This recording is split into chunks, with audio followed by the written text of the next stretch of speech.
Hey guys, Daryl here from Loving the Bike. As I do a lot of videos, most of them are kind of fun loving, just kind of laid back, really chill, cool. But today is a very, very important and very serious one, and I'm gonna take the sunglasses off for this one. It's so important.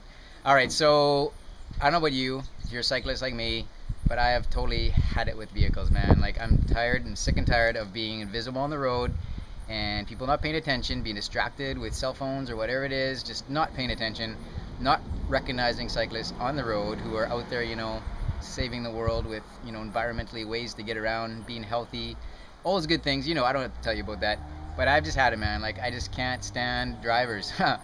As simple as that. And here I am. Of course, I'm a driver too, and hopefully I'm not one of those crazy ones. I don't think I am. But man, I'm pleading out to you, everybody, whether you're a cyclist yourself or maybe you're just somebody that is tuning into this website or happen to come across this video and you drive a car.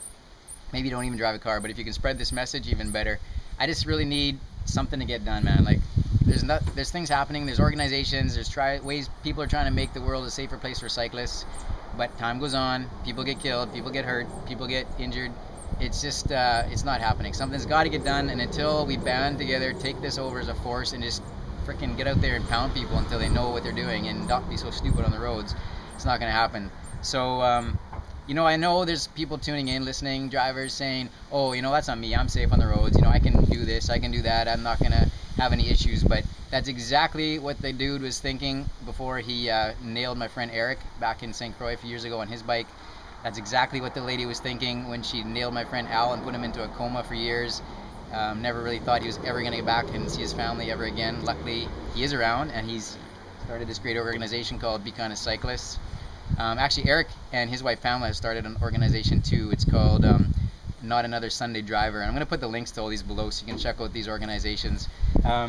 It's also not what the guy was thinking when he nailed and killed Werder, what's his last name? Werder Ginestra back in Austin back last May. And I'll tell you, man, that really hit home, that one, because it happened right on a road that I was cycling pretty much like at least once a week.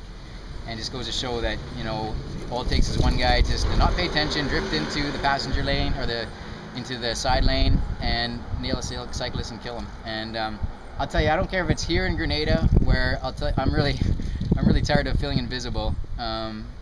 So anybody listening in from Grenada, just come on, guys. It's not worth the 30 seconds that you're gonna save driving to like freaking nail in front of a cyclist and kill him or hurt him. And that applies to everywhere in the world. And I know right now the big thing is driving with texting and cell phones and crap, and people thinking that they can do it. Well, nobody's that important that you can't go somewhere and take that 30-minute break or whatever it is away from your cell phone. If you really are that busy or that important, then you ever heard of public transportation? That's a great way. I mean, the people on the bus or train are going to be sick of you talking on the cell phone, but at least you're not going to be hurting anybody. Or if you're really that important and you got the money, then hire a driver, man. Go in the back seat and text your heart out. Like, you can do that, no problems. Just don't drive with anything that distracts you, whether it's a cell phone, iPad, putting makeup on, eating, whatever it is. Just focus on driving, man. It's freaking, you're driving a car. It's a big machine. It can kill people.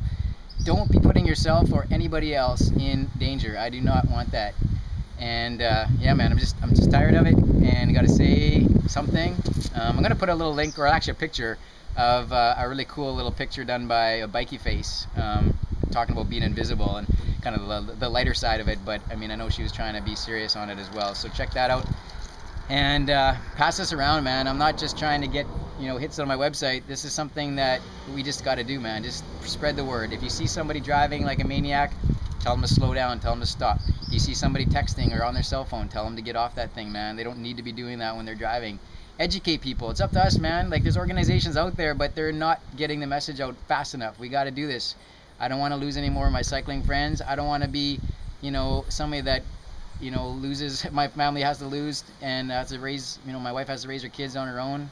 I do not want that. And if you are a vehicle listening to this, I'll tell you, saving 10 seconds of driving by going fast or not looking at what you're doing or texting, whatever it is, that time, man, is going to be nothing compared to you having to go to somebody's house and explain to them that you just killed their dad or their mom or somebody like that. I'll tell you, that's gonna be tough.